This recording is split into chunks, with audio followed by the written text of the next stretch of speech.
네이마르 고생했어. 고생했어. 안녕하세요, 김진짜입니다. 오늘은 파리 생제르맹과 브라질 대표팀의 에이스, 어쩌면 이미 레전설인 네이마르 선수를 심층 분석해보겠습니다.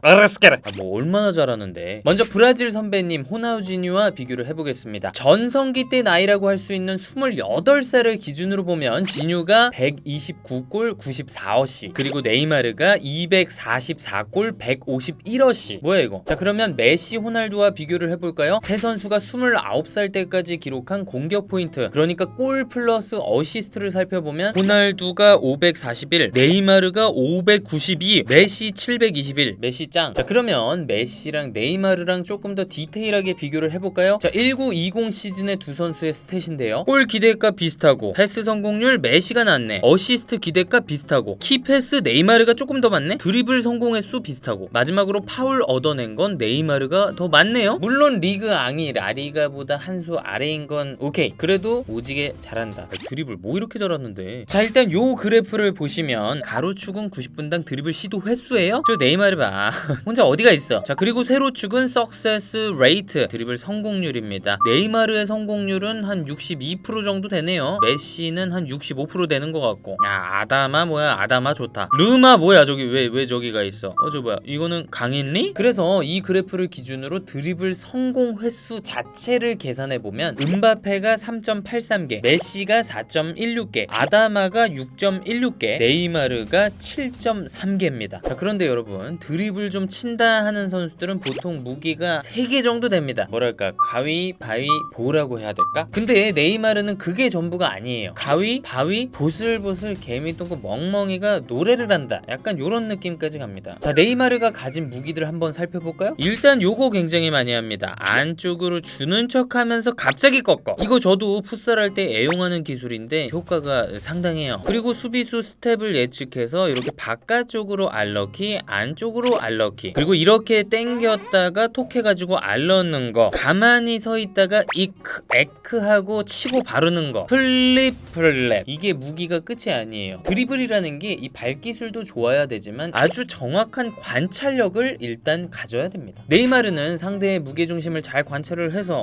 이쪽으로 쏠렸다 그러면 반대로 쳐. 그리고 수비수가 발 내밀어서 무게중심이 앞쪽으로 쏠렸다, 그때 뒤쪽으로 치고 달려. 그리고 이렇게 상대를 옆으로 등지고 있을 때도 이 선수가 자기한테 댐비는 게 느껴지면 뒤쪽으로 쳐놓고 달립니다. 이러면 수비수는 속수무책이에요. 일단 관찰하고 알맞은 무기를 꺼낸다. 그러니까 요것도 가위바위보로 치면 상대 무기를 확인하고 내가 이길 무기만 꺼내는 그런 스타일. 자, 네이마르는 이 수많은 드리블 무기들을 임프로바이징, 즉흥적으로 꺼냈으니까 이게 또 우리가 보는 맛이 있네. 자, 동료가 패스를 주는데 절로 받고 돌 것 같아요. 근데 다리 한번 흔들어주고 셔플로 상대를 속여. 그리고 나서 가마차기 슈팅을 할 것처럼 하다가 또 옆으로 내줍니다. 저는 파리 경기 보면서 이 장면 보고 깜짝 놀랐어요. 창의력 끝판왕. 이게 또 브라질 특유의 기술이 있어. 자, 드리블을 하면서 몸동작 자체를 저기로 치고 나갈 것처럼 만듭니다. 하지만 요상한 타이밍에 발목만 톡 꺾죠. 반대로 친다고. 그리고 이것도 마찬가지예요. 뭔가 저쪽으로 칠 것처럼 자세를 잡지만 이쪽으로 칩니다. 타이밍도 뭔가 이상해. 이게 옛날에 호나우지뉴가 정말 많이 했던 건데 제 몸뚱아리는 표현이 안 돼요, 이게 제대로. 자, 그리고 이런 식의 움직임은 패스할 때도 나옵니다. 자, 네이마르가 포켓 안으로 볼을 집어 넣을 때 저기 왼쪽에 음바페한테 인사이드로 줄 것처럼 하면서 디마리아한테 사이 패스 넣어. 이렇게 아웃사이드로요. 요때 시선 처리도 굉장히 중요하고요. 자, 네이마르의 특유의 기술 하니까 요것도 생각나네요. 네이마르가 반대에서 넘어온 공 받을 때 요렇게 많이 봤죠. 자, 이게 솔직히 겉멋도 있어요. 깝치는 거 맞습니다. 하지만 기술적으로 굉장히 효용 가치가 또 있습니다. 자, 일단 오른발잡이니까 왼발보단 오른발로 받는 게 나을 거고, 발등으로 또 받는 것보다는 인사이드로 받는 게 안정적이겠죠. 요렇게 다리를 꼬우면 인사이드로 받을 수 있잖아요. 그리고 이 트래핑을 하기 전에 네이마르가 살짝 점프를 하거든요. 그러면서 내려올 때 볼을 받아요. 그러면 볼로부터 오는 충격을 흡수하기에 더 좋겠죠. 근데 요즘에는 역습까지 잘하더라. 자, 일단 수비를 거의 안 하기는 하지만 이렇게 볼을 되찾아 오는 상황에서 항상 첫 패스를 받을 수 있는 위치에 서 있어요. 그러니까 포지셔닝이 좋은 거예요. 그리고 그 첫 패스를 받고 나서 볼을 운반하거나 돌파를 하거나 패스를 찌르거나 다 가능해요. 그때는 절대 화려하지가 않아. 그냥 원타치로 돌려놓고 툭 툭툭 투타치로 돌려놔요. 자기가 언제 볼을 끌어야 될지 간결하게 해야 될지 이걸 알고 있는 거죠. 아우 골도 진짜 잘 넣더라고. 브라질 대표팀에서도 펠레에 이어서 통산 득점 2위예요. 요거는 호나우두, 호마리우, 히바우두, 호나우지뉴 다 넘은 거예요. 자 근데 솔직히 골대 앞으로 강하게 오는 땅볼 크로스 이런 거는 은근히 놓치긴 하거든요. 근데 네이마르는 네이마르입니다. 득점을 위한 포지셔닝, 움직이는 타이밍 이런 게 정말 좋습니다. 특히 챔스 때 그 맨유전, 자 그때 하피냐가 박스 안에서 이렇게 제끼고 컵백을 주려고 했거든요. 네이마르는 앞쪽으로 뛰어가다가 맥과이어가 고개 돌려서 자기를 확인하는 걸 또 봤어. 그래서 조금 더 앞으로 가는 척 했다가 마지막에 싹 뒤로 빠져버립니다. 절대 미리 움직이지 않아요. 맥과이어는 본인이 잘 체크했다고 생각했을 거예요. 자 그리고 네이마르 프리킥도 기가 막히게 잘 차죠. 그리고 페널티킥 성공률도 82%로 뭐 나쁘지 않은 편이에요. 아우 다이빙하는 거 꼴 보기 싫어 죽겠어. 네이마르의 정말 큰 특징은 액션이 정말 크다는 거예요. 그래 파울이 맞아. 파울 맞는데 몸이 아주 그냥 깃털처럼 가벼워서 막 날아갑니다. 그리고 사실 메시는 뒤에서 유니폼을 잡아 당겨도 뿌리치고 나가거든요. 근데 네이마르는 힘 최대한 빼시고 그냥 편하게 누우세요. 아유 그리고 엄살은 또 얼마나 심한지.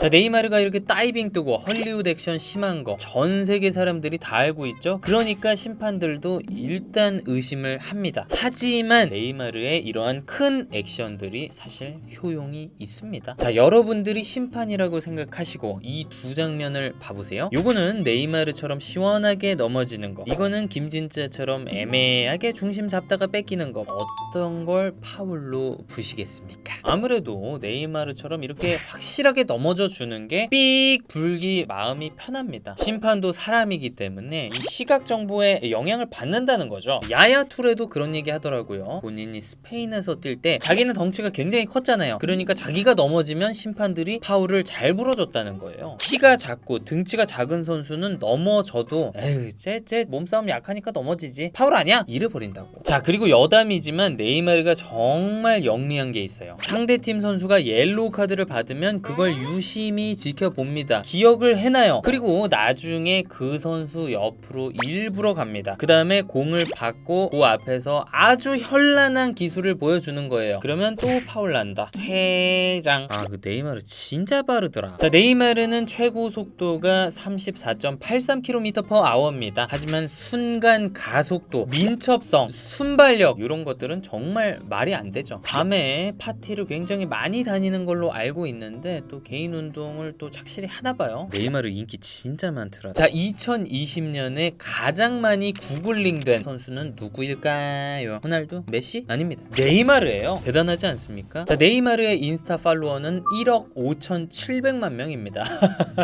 저는 이만큼인데 팔로우 좀 부탁드립니다. 자 이렇다 보니 네이마르의 상업적 가치는 어마어마합니다. 네이마르가 파리에 영입이 되고 나서 파리 생제르맹의 구단 가치가 10억 유로에서 15억 유로로 훌쩍 뛰었대요. 그리고 뭐 파리뿐만입니까? 리그 앙 전체의 인기가 업됐습니다. 중계권료도 오르고 스폰서도 더 빵빵해지고, 스폰서 얘기하니까 또 푸마가 생각나네요. 네이마르가 계속 나이키랑 계약을 맺었다가 얼마 전에 푸마로 갈아탔죠. 영국 언론에 의하면 푸마가 네이마르한테 연간 345억 원씩 준답니다. 자 근데 여러분 궁금하지 않으세요? 나이키는 왜 네이마르를 놔줬을까? 제가 현지 칼럼을 찾아보니까 돈 때문이래요. 자 코로나 때문에 전 세계 축구 시장이 얼었죠. 그리고 유로 2020 같은 축구의 메인 이벤트도 연기가 됐죠. 그러니까 나이키도 돈이 조금 떨어진 거죠. 그러다 보니까 나이키도 선택적으로 선수들을 스폰할 수밖에 없었던 겁니다. 선수를 스폰한다는 게 어떤 겁니까? 5년 후, 10년 후에 그 선수가 얼마나 파급력을 가질지를 예측하는 작업이거든요. 네이마르는 전성기 혹은 전성기를 지나가는 시점이죠. 그러다 보니까 나이키는 홀란드, 음바페, 산초, 축구의 미래들에게 투자하기로 결정했다고 해요. 뭐 네이마르도 좋죠. 돈 더 많이 받고, 나이키는 호날두, 아디다스는 메시, 푸마는 네이마르, 뭐 이런 느낌으로 푸마도 좋고. 아니 근데 축구를 그렇게 잘하는데 발롱도르를 왜 한 번도 못 탔대? 당연히 호날두와 메시의 존재 때문이죠. 2015년과 2017년에는 발롱도르 3위를 차지하긴 했지만 그 선수들이 너무 강력했어. 그리고 호날두, 메시가 나이 좀 차서 이제 좀 발롱도르 받아볼까 하니까 음바페, 홀란드가 치고 올라와. 그래서 영국의 한 언론에서는 네이마르를 a player between eras, 양 시대에 끼인 선수 이렇게 표현을 하기도 하더라고요. 자, 그런데 마냥 네이마르가 불쌍하다라고만 볼 수가 없는 게 유럽에서 8년 동안 뛰면서 20골 넘게 넣은 시즌이 딱 2번밖에 없었대요. 생각보다 적죠. 그리고 파리로 이적한 이후에 한 시즌당 평균 17경기씩밖에 못 뛰었어요. 부상이 너무 많아서. 근데 메시, 호날두는 30대 중반인데 시즌당 40경기에서 60경기를 소화해. 이게 발롱도르를 받을 수 있겠어요? 또 어떤 사람들은 네이마르가 너무 어린 나이에 너무 유명해지고 너무 돈을 많이 벌어서 발롱도르를 타지 못한 거다, 이렇게 얘기하기도 합니다. 네이마르가 19살에 남미 올해의 선수상을 탔거든요. 이 상을 펠레는 32살 때, 소크라테스는 29살 때, 지아코는 24살 때 탔어요. 근데 네이마르는 19살 때, 또 21살의 나이에 산토스에서 바르셀로나로 이적을 했단 말이에요. 그때 이미 네이마르 가족한테 간 돈이 539억 원. 아니, 이렇게 어린 나이에 돈, 명예 다 갖다 보니까 발롱도르를 받아야겠다라는 동기부여가 나 같아도. 자, 어찌됐든 네이마르 앞으로 발롱도르를 받고 싶다면 챔스 먹고, 코파 아메리카 먹고, 리그왕 먹고, 아무튼 우승을 해야 됩니다. 단점이 없진 않지. 가끔씩 감정 조절을 좀 못한다는 비판이 있죠. 경기 막판에 지고 있으면 상대 선수 막 해코지하고 막 심판한테 따지고 그런 경우들이 좀 있어요. 레드 카드도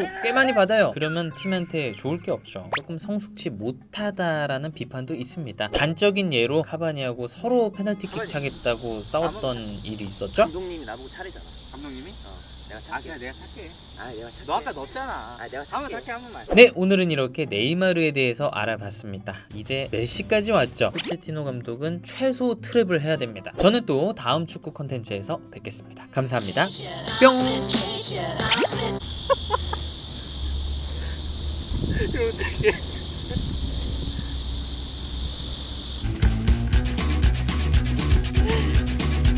Ha ha ha.